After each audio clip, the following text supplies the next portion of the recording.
Welcome, everybody. It's Ted Prodromou, and this is episode 11 of Social Selling Television. And if you don't know what Social Selling Television is, it's my Apple TV channel. It's an iOS app, and I interview experts every week about marketing and selling and social selling, and especially LinkedIn, since I've written 2 books on LinkedIn. But today we have a very special guest, and his name is Liam Austin. And I met Liam through a LinkedIn summit. You've all seen these summits where they get 30 or 40 experts on and they broadcast lots of great information. And Liam is our special guest today. So welcome, Liam. Yeah, thanks very much, Ted. It's good to be here. I ran a summit around LinkedIn, and obviously, yeah, you're an expert in LinkedIn, and I think we met through a couple of the speakers. We got introduced through, because I know that you're working with a couple of the speakers even as we speak. Yep. Too. So it's good to be on your show. And today we're going to talk about email and really how to build an email list and how to monetize it. And we were just talking before we started the show. It's about how you get people to engage through email. And I teach the same with LinkedIn. It's about engaging with people and starting conversations and then getting that conversation offline so you can close the deals. So why don't you tell us a little about how you got started? How did you get interested in email? Yeah, well, email, like you always hear it, right? The money's in the list. My perception of that has changed a little bit now. The money's in the relationship. And what you just talked about there with LinkedIn, it is all about the relationship in business, and it transfers across all channels, all platforms, whether it's LinkedIn, whether it's email, whether it's any other social media, or it's face-to-face. You know, you want to have build a relationship, that know, like, and trust factor with your audience or whoever your prospect is that you might be talking to. But how did I get into it? So I ran, as you mentioned, this LinkedIn Success Summit in December 2015, so just a few months ago. But the experts that we had in were having loads of success using LinkedIn to generate leads, set appointments, generate more sales for their business. And a lot of the experts were using just purely LinkedIn to grow their business, and they were growing their business really rapidly. But at the end, most of the expert speakers at the summit were saying, look, LinkedIn is fantastic for, that targeted approach of, advanced search, of finding the right prospects and connecting with them and starting a relationship. And then it's good to have those touch points as you go along the journey with them. But one of the main things you want to do, if you want to be, setting appointments, having them purchase from you, you want to try to get them off LinkedIn, get their email address, like we talk about, having a lead magnet or a call to action in the summary. At the end of your posts, the call to action is to get the person to visit your blog, your website, a form so they can download whatever your free gift is, whether it's a guide or an ebook. They enter in their email address, you get their email address, and you start, again, that process of building the relationship with them. So why am I interested in emails? Because all the speakers were saying, yes, we need, you need to get people off LinkedIn onto email. And so now I'm running the Email Success Summit, which starts in a couple of days' time. And that's all about, okay, now you've got that person's email address, whether it's from LinkedIn or somewhere else. How do you then nurture that relationship? How do you set sequences in place to build your credibility and trust with that audience to ultimately, set that appointment or get that sale? So yeah, it's a lot. Email, I'm finding, is a lot like meeting people in person. I teach people on LinkedIn, you don't sell to people, you build the relationships. And I started my career way back in 1980, back way before the internet. So we actually met. We went to networking events, shook people's hands, exchanged business cards, and started a relationship. So I tell people, use that same approach on social media. And then when you get them on the email list, treat them like we're talking face-to-face right now. Is that similar to the approach you take?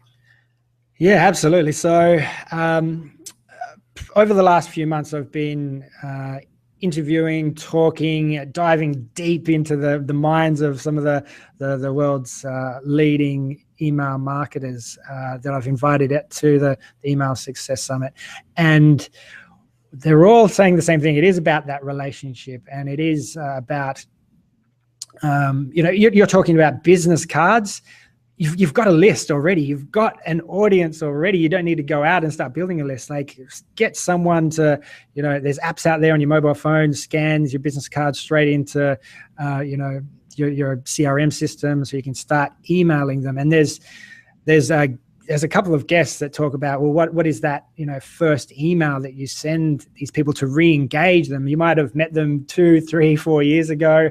How do you re-engage that relationship? But these people that you've met offline or LinkedIn or wherever it is, you've started a relationship. It's not pure cold where, someone might be just jumping in and downloading a checklist or a guide from you. These are people that, have met you on LinkedIn. They've probably checked out your profile. They know who you are, right? A lot more than if it was just a cold call and you get them on the phone.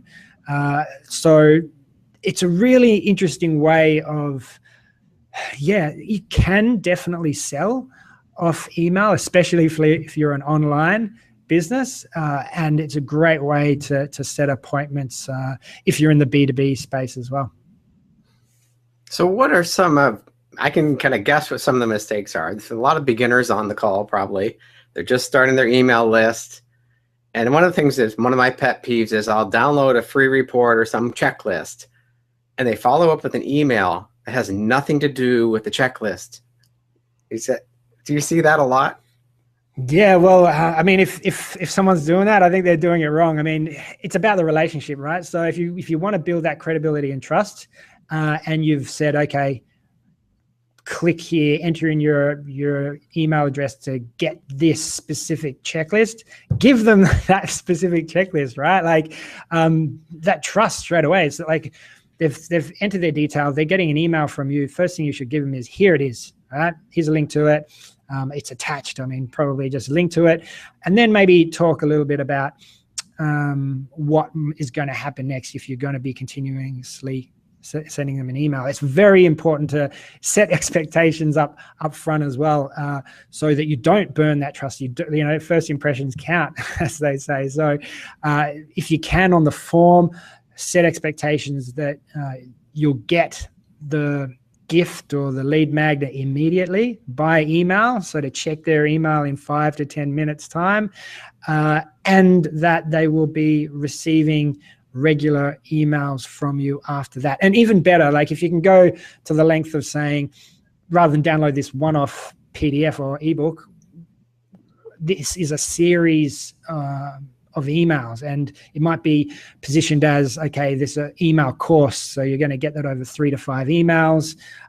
This is and some other kind of series that they're opting in for. It might be a 4-part guide, right? Or it might be a weekly webinar that they're signing up to. It might be a 4-part webinar, but they're signing in. Their expectation is they're going to keep receiving, emails and correspondence from Ted. Let's make sure that expectation is set, and then you deliver on that expectation. So if you do say, for instance, like, I'm going to send you an email every single day, send it every day. If you say you're going to send an email 2 to 3 times a week, make sure you do that. Make sure that credibility and trust early on is super important.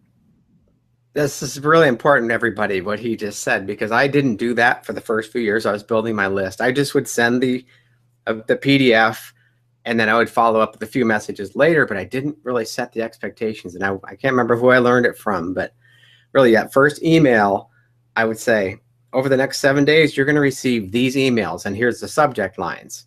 I can't remember who taught me. It's probably one of the extras, like probably Perry Marshall or somebody.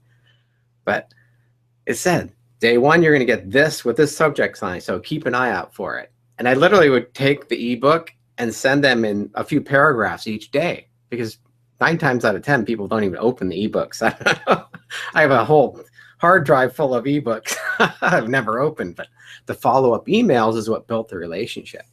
So everybody take note on that. And if you have questions for Liam, go ahead and type them in the chat, and we'll answer them as we go along here. But that's a huge point there. Really, that first email sets the tone. Yeah, absolutely. And I think that's a good point as well, what you brought up, the fact that, you can say, okay, these are the 4 subject lines you're going to be getting over the next, 4 days or 8 days. Let them know when it's coming, right? You should be expecting this, very soon, like in the next, on Wednesday or Thursday. If you can set up your email provider to, send out a schedule at certain times and dates, let them know that it's coming at that time. And even on the landing page, you see the product launch, where you get a series of 3 videos, and on that landing page that they get, if you're looking at the screen, maybe the video's up here, and then down this side of the screen there's this is the video you're watching, and then this is the next video, and then this is the 3rd video, and then the 4th thing is like, this is the promotion or the prize or the next thing about what's going to happen. And the whole idea of that is that it sets expectations. People know that it's coming, and it almost leaves that open loop as well, which is, some of the experts that came on to the summit we're talking about, telling stories. You said it yourself right at the very beginning, try to be yourself, be honest, be real.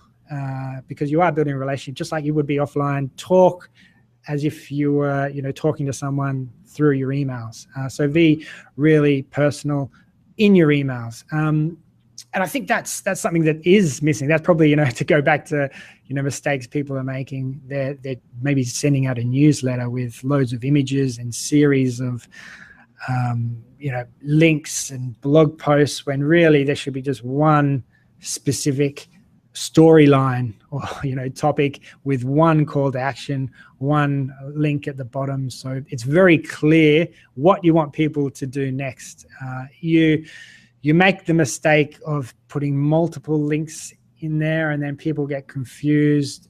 The storyline doesn't flow quite so well either. But then when you get to the bottom and there is that link or whatever, you want to kind of keep it open that, hey, this is also coming up. Or tell a story so that there's a cliffhanger.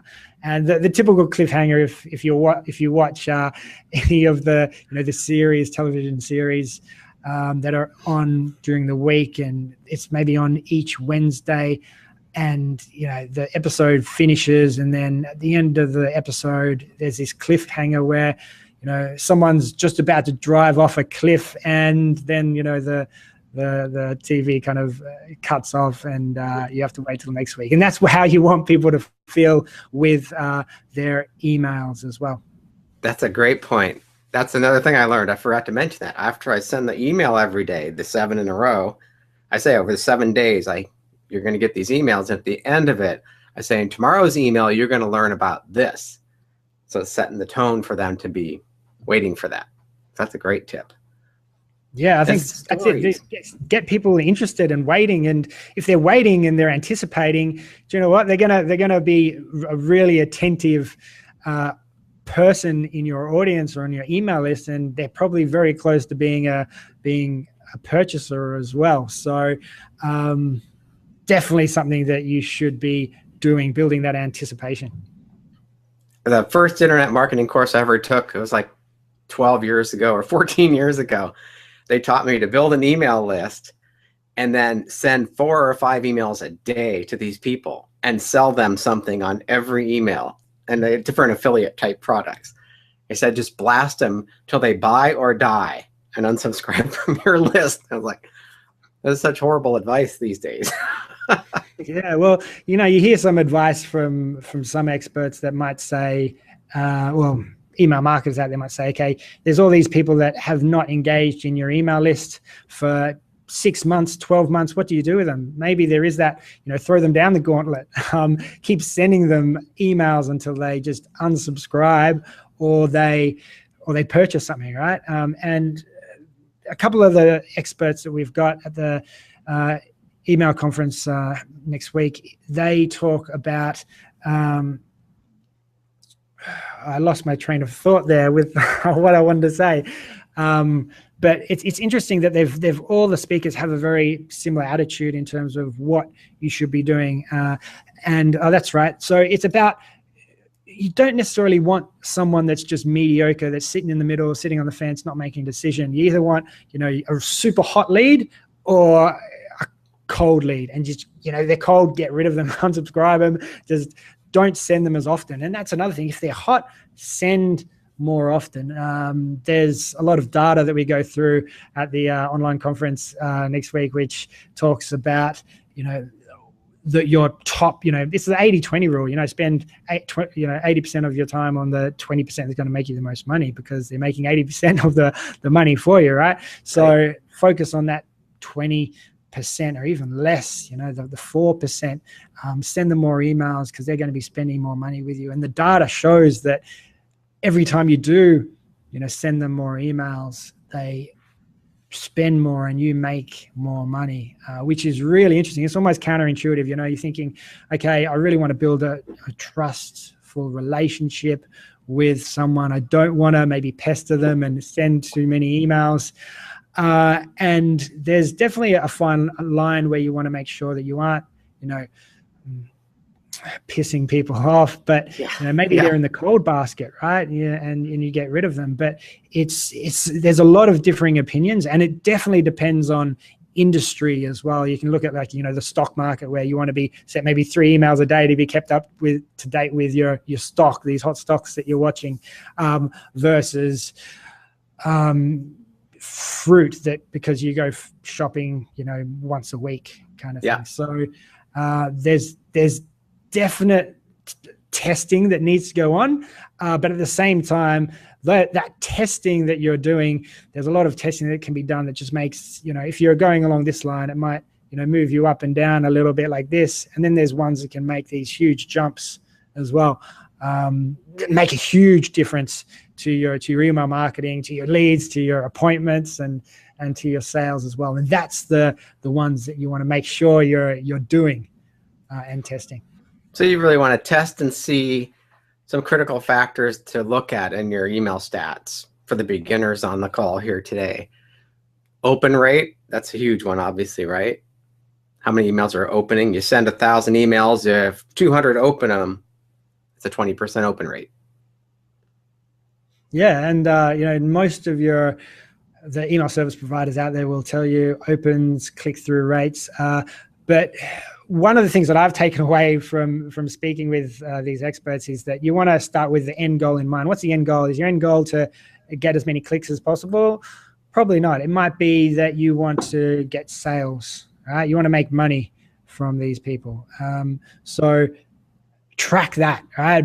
Base your decision on whether this was a successful email on whether you made money, because you might be looking at opens because you've got a fantastic subject line, but you forgot to put a link in the email, or you just didn't put a link in the email. And what did that provide directly in terms of your bottom line? Probably nothing, because there was no link for anyone to go through, and for you to, maybe someone went to off and just typed it all in, but there's probably a low chance of that. And the problem is with that, you can't track it as well. And why wouldn't you want to be tracking it? So then there's also the fact of, okay, well, if that email doesn't have a link in it, maybe you're just building a relationship with them. You're getting closer to the sale, because maybe your sales funnel is, 5 weeks or 5 months, as opposed to a 5-day sales time frame. So yeah, it's there's some interesting discussions around what works. And the great thing about it is that these email marketers, we've got Perry Marshall, for instance, been doing email marketing for 20 odd years, talking about the tactics that he uses in his business, the ones that have been the most successful for him, the ones that have got the biggest results, and he talks about how you can actually implement them into your business and replicate that success as well. Yeah, so measuring is critical. And just like with your website, you got to measure your traffic, who's coming from where, what traffic patterns work. Same with email, who's opening your emails, who's clicking in your emails. And if you start seeing more unsubscribes, then maybe you're sending too many emails to that list, or you're not providing value. So you really have to watch all this.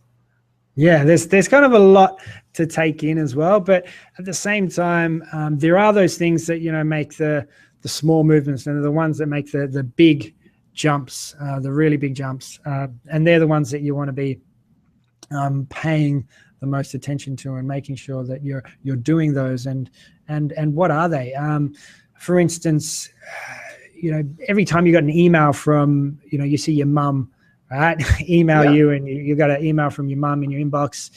That's going to get read, opened 100% of the time, right? And why is that? It's not the fact that it's a great subject line or it's you're expecting something. It's because who it's from. It's from your mum. The same thing, right? If someone tells you, all right, you've won $1 million in the lottery, there's no boring way to say that, right? You're going to open that email because you got to claim that prize. You're going to open it 100% of the time, right? It doesn't matter how boring that subject line is or the content or the copy is.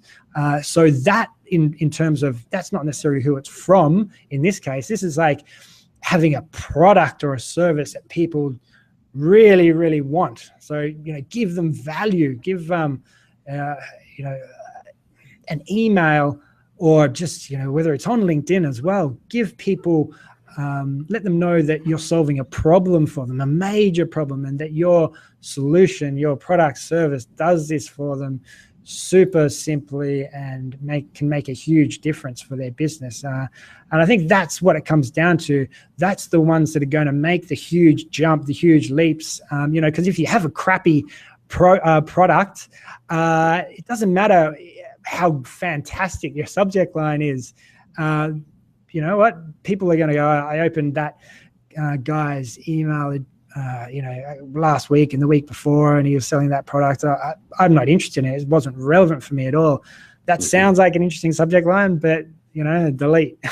So it's all about the foundation stuff. And, we were talking about right at the very beginning, the foundational stuff, which is the relationship they have with you, your audience has with you, is the most important thing. It's the thing that's going to make those big leaps, that are going to make, people click more. And sorry, hold on. It's really late here at night. Early in the morning here in Sydney. So we're very power conscious, very green in my office. So the lights go off whenever there's not movement for a little while this hour. So the foundation stuff, the relationship stuff is super important. I think that's the thing that people forget sometimes, but they should be paying a lot of attention to. Yeah, I get hundreds of emails every day, but there's certain people, when I see the email from them, I know it's going to be a good email to read, entertaining. I may not want to buy the product or the service, but like when Perry Marshall sends emails, he tells great stories. And lots of marketers have developed that over the years. And other people, they're just trying to sell you, and it's really obvious. But the subject line, you said, it's huge, because when I learned how to do Google ads from Perry Marshall, by the way, this is the Perry Show, but he said, your ad, what's the purpose of your ad? People see your ad on Google. The ad isn't to sell your product. Your ad is to get them to click on that ad. So then they'll go to the landing page to learn more about your product. So you're selling the click, he calls it. So the subject line of your email is the same thing. If they don't open the email, you could write the best email in history and they would never open it. Yeah, absolutely. It almost starts with, you could start from, the product, right? And then, you've got to have a fantastic product. But to get people to the product, you have to have a fantastic landing page, right? To get them to try to purchase from you. How do you get them to that landing page? You have to have a fantastic email copy. How do you get them to read your fantastic email copy that you've spent hours and hours writing? You have to have a great subject line. You don't have a great subject line, people don't even see your email, right? Okay, how do I get people to see my subject line? Well, they need to opt in to my email list to even see my subject line. They need to make sure that they're not unsubscribing. And then, even before that, it's like deliverability. What if your email has been flagged as spam or is being put into the promotions tab in Gmail, right? It's not even going to get seen. So people aren't even going to see the subject line. There's a lot of things that kind of get you down the path of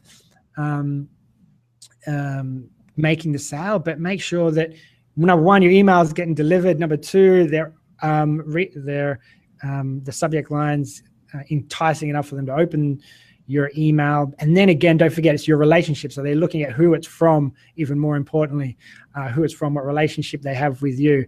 And then, work your way down towards the product from there, and make sure you tick all those boxes.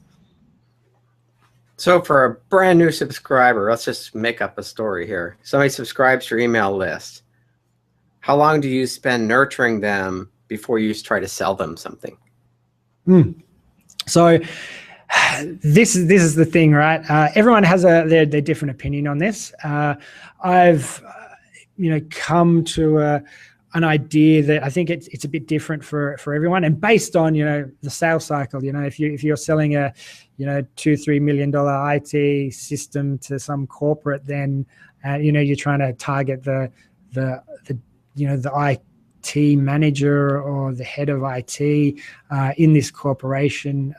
It's going to be a sales cycle of 6 months, a year, maybe longer, right? So in that case, you're not going to sell them to them straight away. Then again, if you've got some kind of online business, or if there's a lot of possibly web developers or designers or other types of freelancers who are selling maybe services, that you can get people to purchase from you straight away. Or for instance, help build your credibility by offering a 30-minute free consultation. That works really well. We've seen that time and time again over thousands of consultants.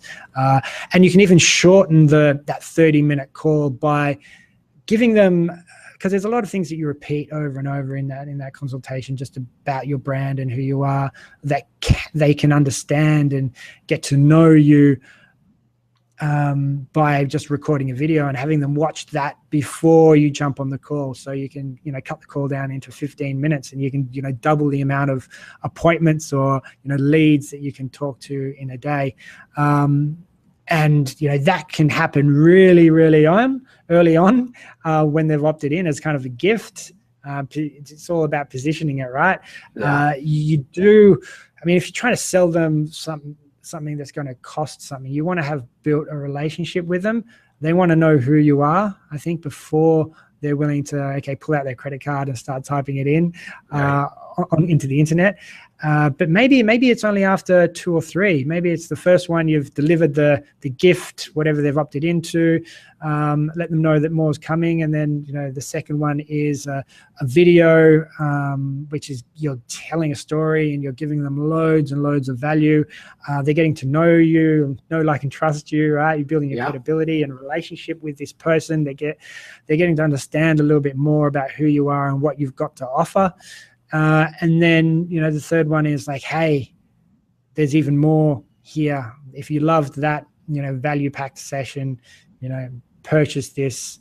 Maybe it's some people try that whole, trigger-based purchase, where you want just a small purchase, which is maybe, $7, $27, whatever it might be, just to filter and segment people. And then we're going down a whole nother track here now.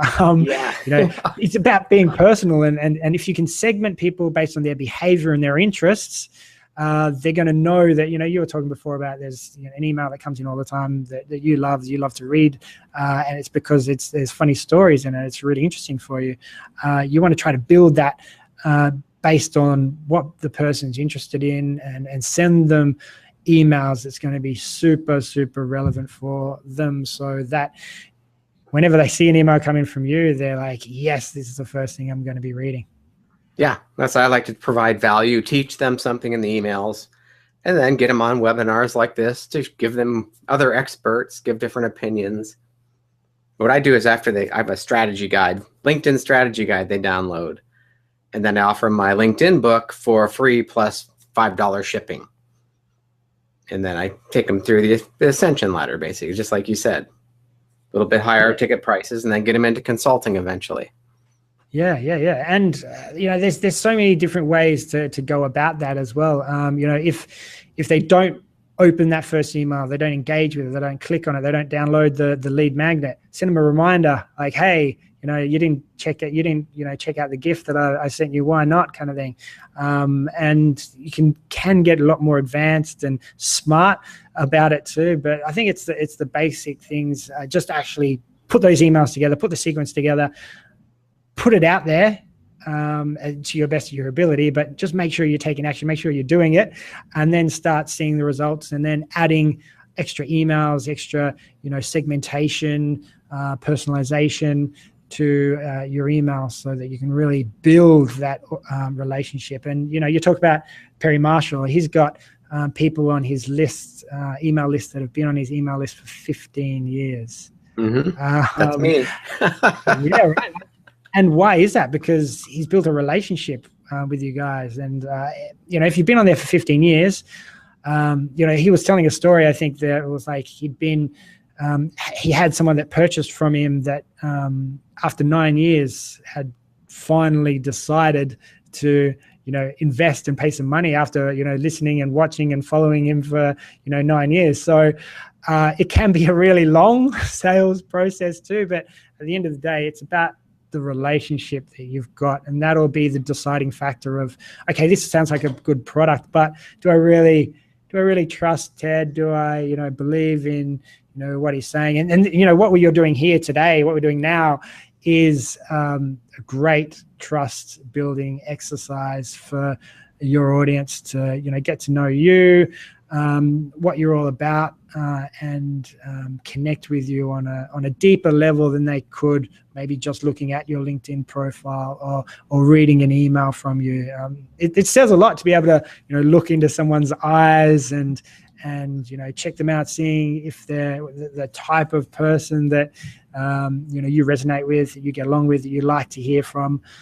So what you're doing here is a fantastic way of building that relationship and building that trust, and all these things, LinkedIn, a live video, and which is getting more and more popular now, and email, they all can tie in together very, very nicely.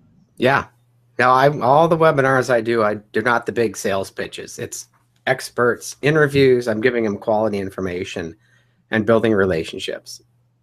And then people, I have offers out there at different times, but this is what works for me. I'm authentic. I don't try to fool people. I don't try to have a smoke screen and be someone I'm not.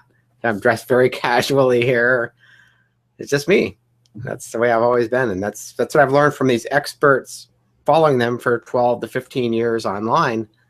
The ones that are still around are the authentic ones, and they're being themselves, telling the stories, just like you mentioned. So, let me ask you, what's the number one thing that you're doing with your email that seems to work really well for you, that maybe takes your audience to the next level, or makes them purchase from you? What kind of trick maybe can you share with everyone? Oh, that's a great question.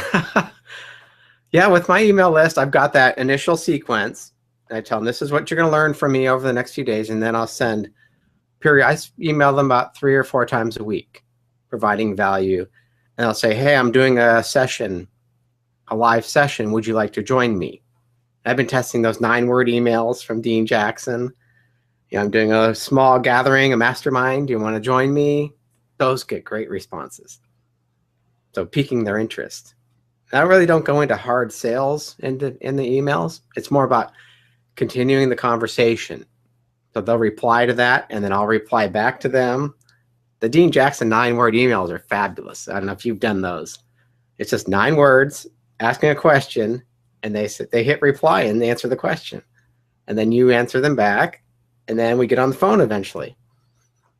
And that works really well. I think we were talking a little bit about that before we jumped on this call, which is what I've started doing as well, doing a really simple kind of one-line question, which is really personal, and it might stand out from the others, because all the other emails that you're doing are, the other 5, 10, 100 emails they've got from you have been, 50 to 200, words in length, or whatever it might be, and suddenly they've only got like this really short email from you. Hey, what's going on here? Like it people pay attention to it because it's different, right? It stands out. It's like that purple cow. Wow, what's this purple cow doing in my my inbox? All right, and it's a super short question, and if you make it easy for people to reply to it, Like if it's a simple kind of yes, no question, for instance, it's like, it's not going to take too much effort or time out of someone's day to say, reply, yes, send, and then move on with their day. And you'll get a lot more responses there than you would if, you ask them more of a deeper question, like, what are you struggling with now, to see if you can help solve their problem, if your product or service can help solve their issue. And there's two different reasons why you might want to do either of those, and might talk about that. So obviously the struggle, the long form one, you're getting to know the person a lot more, especially if you've got a big ticket item. You can form that relationship by understanding the audience a lot better. That specific prospect, that individual, I should say, a lot better. And then you can carry on the conversation and get deep into that. And the other method would be just a yes no. Might be because the one thing that getting someone to reply to an email, a newsletter, or blast, or if it is in a sequence or campaign, but these mass emails that are going out, is that Gmail is the kind of the predominant service provider out there that we see on most email lists. They filter emails based on the engagement of the user, so the receiver. So if I'm getting an email from my mum all the time, Gmail understands, like, okay, Liam always opens and responds to this email. I know that it's one of the most important emails he gets from this sender. I'm going to make sure it's prioritized. It's always at in the main inbox. Whereas this email that he's been getting for the last 3 or 4 months, and he's only opened it once or twice and never clicked, that's not as much of an interest. So let's put it over here in the promotions tab for a little while and see whether he misses it or not. Right. And if you can get people to reply to your email, it's sending a signal to Gmail and all the other email providers that you've found that email interesting, right? And then if it's only just one response, it could be someone typing in, unsubscribe, reply, and sending it to that person. So it's better if you're getting 2 replies from people. Then it's automatically added to their contacts list. Your email's in their contacts list. Gmail sees that email's in the contacts list, so it must be an important email, and it's prioritized again. So it helps you not land in that those hidden filters and boxes that hide way down below. Where they never see it.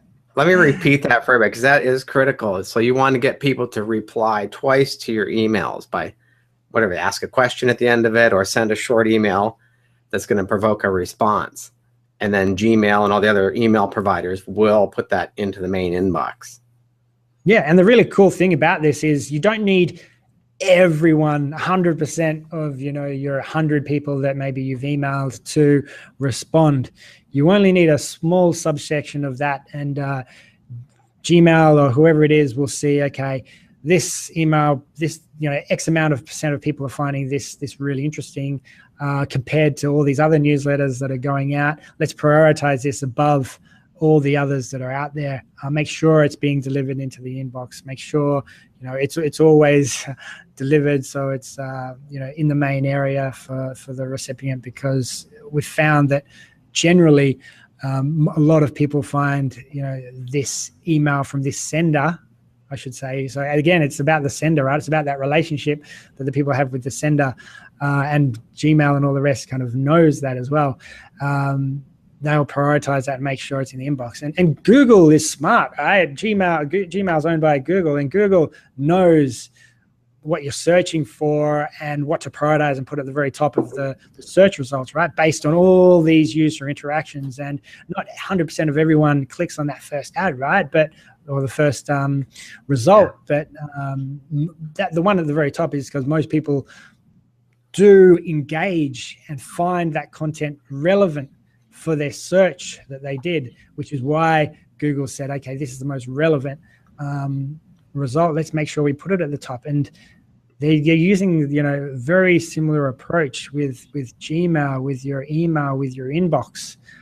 So there's some tactics that, my mind's been absolutely blown by, how deep you can go with these tactics, and some of these experts doing all the, thousands of emails and sequences and, the tactics that they use. But there's some very smart takeaways that you can implement into your business, today. Like the one, send a 9-word email, like you said, right, with a question, and get someone to respond, and then bang, how long is that going to take you? You can do that today.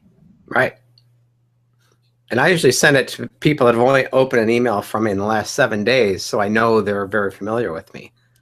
And that increases the response rate. I've tested like 30 days, 14 days, 7 days, and 7 days gets the most response. So those things you've got to keep testing with your list. There's no one answer for everybody. You have to test. No, that's right. But I like it. It's good, interesting, like you saying that to the audience, because I think people might be thinking, okay, where do I start? Do I start testing at 3 or 4? But if it's working, for Ted at 7, let's start at 7 and then maybe test 8 and 6 and work your way from there. So that's a really cool share, I think. Well, that's why I can't wait to watch the email summit and watch all these experts give us their stories. Tell us more about the email summit. Who are some of the people going to be there? We talked about Perry Marshall. Yeah, so we've got 40 of the planet's best email marketers all together in one place. And I tell you what, it wasn't easy to organize all of this. I've worked super hard, myself and my team, over the last few months to bring together all these, their authors, best-selling authors, industry influencers, their leaders, their salespeople, they're, proven entrepreneurs, people who are, some of them have, lists in the millions. So they got some really interesting data to share with you about what's working, what's not, what best time of day to send, how many words is the best performing in your subject line, what kind of length of email is the best type of email, even the type of language you should be using in your email, right? It's incredible, this data that's being shown by some of these experts, because they've got so many emails, because they're sending billions of emails every year, and they've got the data to show for it. And then there's guys who have very small lists, but they've got a super strong relationship with their audience, so that they might have 100 on their list, but whenever they send something out, they're getting, I'm not going to say 100 of them buying, but you get the point that these people, providing such a relevant product that's so super specific to their audience, and that they're solving that real problem for them, that they've got that strong bond, that strong tie, that then when they do offer something, their audience is buying from them. So, we've got guys who are pure email marketers, Ben Settle, Dobin and Dan, who are, emailing every day, the guys that have learned from, Gary Halbert, and, you've got Perry Marshall, obviously, that we've talked about. Joanna Weber, who's a copywriter, like amazing. She's got a fantastic relationship with her audience. She's someone that, after speaking and talking with her and deep diving into her brain, we've got 40 minutes with every one of these experts. So there's 40 experts times by 40 minutes across 8 days. There's a lot to take in, starting from March 14th through to March 23. But Joanna's someone that I really I signed up to her newsletter, and I have signed up to all the speakers' newsletters, but she's ones that I always open. And I think that maybe exemplifies what I was saying before, that it's about who it's coming from, the relationship you've got with that person. And so when it comes from her, I'm always making sure that I open it, because I know that she's got a fantastic relationship with her audience. I want to learn from what she's doing great. And she's a copywriter, and she teaches copywriting. She's got a blog about copywriting, and it's there's so much to learn in that space about how do you craft an email that gets results for you, and what does a result kind of look like for you. And we talk about, we've got people there who talk about traffic, about the lead generation side of things. So how do you set up the lead magnet? How do you deliver that? How do you set up the form? What's the the optimum number of fields? how do you gather extra data from those opt-ins so you can target them, segment them, and be more relevant? All right, that's the whole point of it. Be more relevant to these people, and then how do you nurture that relationship? What's the opening sequence? What's the welcome sequence? And a couple of them share their actual welcome sequence, their secret welcome sequence. They share it on their screen with everyone, Nice. which is really, really cool. And then all the other types of sequences, like what's the most important sequence for you, Doberman Dan, and he will talk us through that sequence. It might be the cart abandonment sequence. It could be the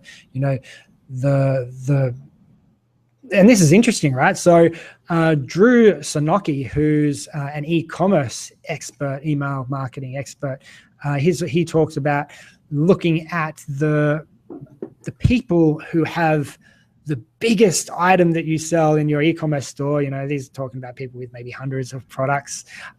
This person that goes and puts in this, $10,000, giant product of yours, and they've got it in their cart.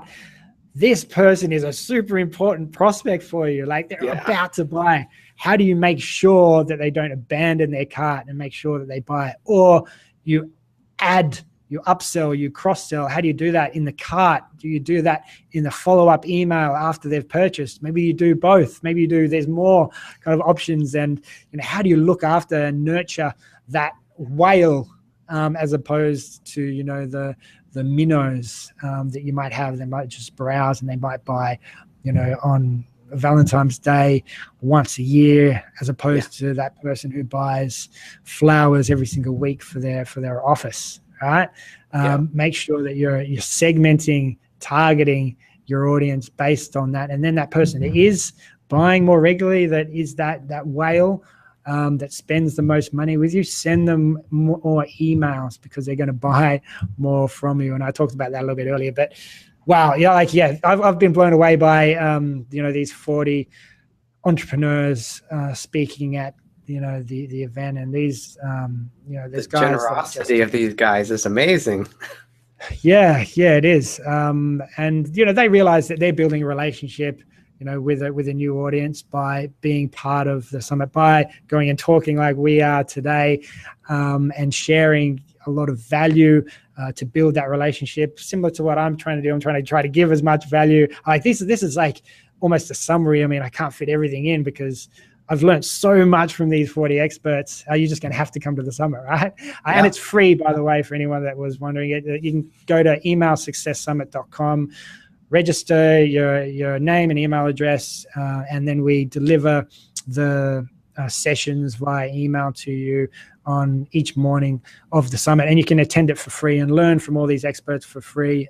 But I think these experts, right, they're doing it because they realize the value of the relationship, and each of them talks about that in their own way.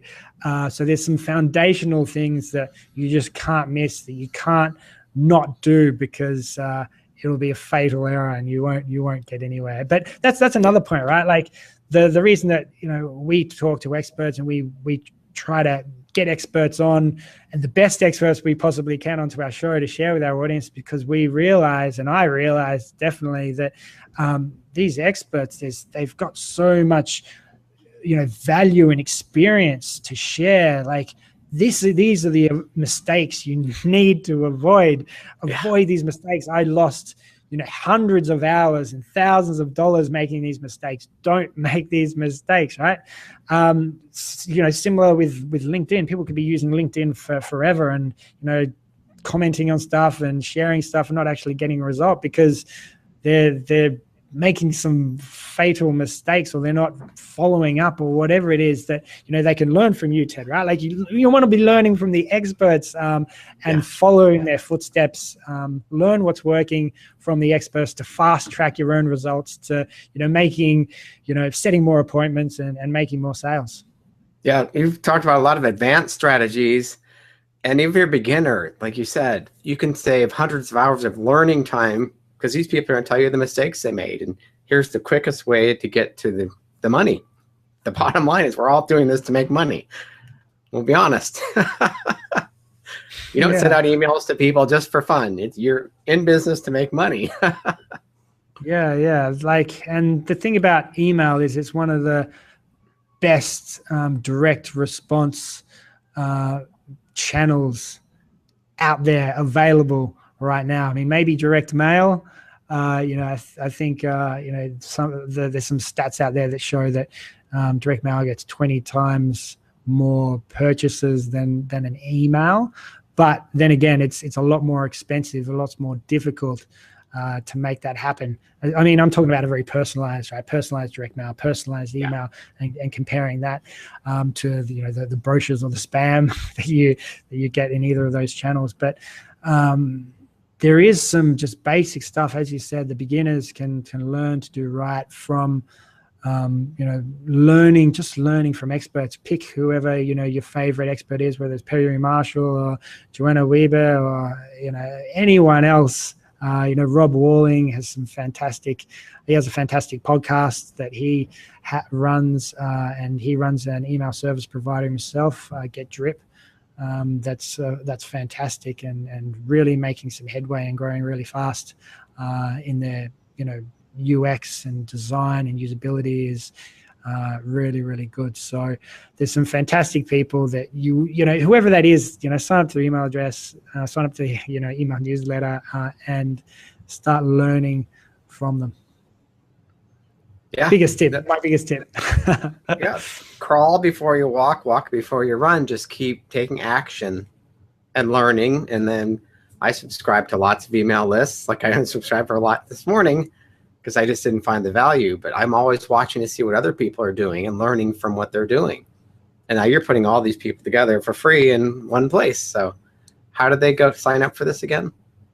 So go to emailsuccesssummit.com. Ted might have a link somewhere, in the replay. I put one in the chat box, tedprodromo.com/email summit. And I'll be adding some bonuses to that too for people that join. So I'm going to be obviously watching it. I want to learn more. Yeah, fantastic. Yeah, go to that URL, get the bonus through Ted, get the free ticket. Most of all, turn up, watch these people. And the great thing about it is that I'm in Australia, right? You can probably tell from my accent and the light going off here earlier. But it's sometimes difficult for me based on times to make sure that I turn up to webinars that are on at only specific times during the day. That's just it's difficult for me to turn up and other people in the world. So what I've done is we have set the agenda. So it starts at 9 a.m. Pacific time from March 14th. And there's 6 sessions, sometimes 7, every day for 8 days. So just over a week. And the session, each individual session has a specific time that we go live with. But then we actually keep a replay up for everyone for free for 48 hours. So make sure you do, sign up through that link that Ted just shared. Come to the Email Success Summit, grab your free ticket, and we've got 10,000 people already signed up to attend. So it's going to be a huge event. There's some really cool, stuff going on, things being shared, extra little gifts from the speakers to fast track your success with email. Share some of their secrets, some of their major foundational points to make those big jumps, so that we can help you be more successful. And LinkedIn, like I ran the LinkedIn Success Summit before this, and email flows so well and connects so well with LinkedIn. And there's even a session in the summit that talks about what you can be the LinkedIn connections. I think some of you might know you can extract them and you can have their email address, but then how do you, I talked about re-engage them before. How do you, re-engage them and bring them in through your funnel, build that relationship with them through email, to ultimately, hopefully get that appointment with them, get that meeting or get that sale. It's critical to get people off LinkedIn as we wrap up here, because LinkedIn has limited the number of messages we can send to people now. So they're really, really cracking down on messaging your connections and your group members. So getting them on your email list is critical. So this summit's going to help us get there. Yeah, one big thing I really want to share with everyone is you've hit the nail on the head there that, LinkedIn changes, right? They change things all the time, make it more difficult to contact people because they want you to be spending money with advertising platform or whatever it might be, right? But you don't own that. They can change it at any time. That's the point. Get their email address, get them off LinkedIn, own that relationship. You know, doesn't matter what happens. You'll always have their email address. You'll always be able to contact them. 100%, 99% delivery of those emails every time, to, hundreds on your list, if thousands, whatever it might be. And it doesn't have to be a big list. You can be super successful with a small list. But, get the email address of that prospect off LinkedIn as soon as possible. That's awesome. Hey, Liam, thanks for your time. I know you've been up all night and it's really early morning for you. So I really appreciate you doing this for me. No worries, Ted. No, I've, we've connected over a few months now, and it's good to, share what I've learned with your audience and, obviously talk with you and be on your show. Great. Well, thanks a lot. And you go to tedprodromo.com email summit. I'll send that link with the replay, and we'll see you all at the email summit. Thanks, Liam. Thanks very much, Ted.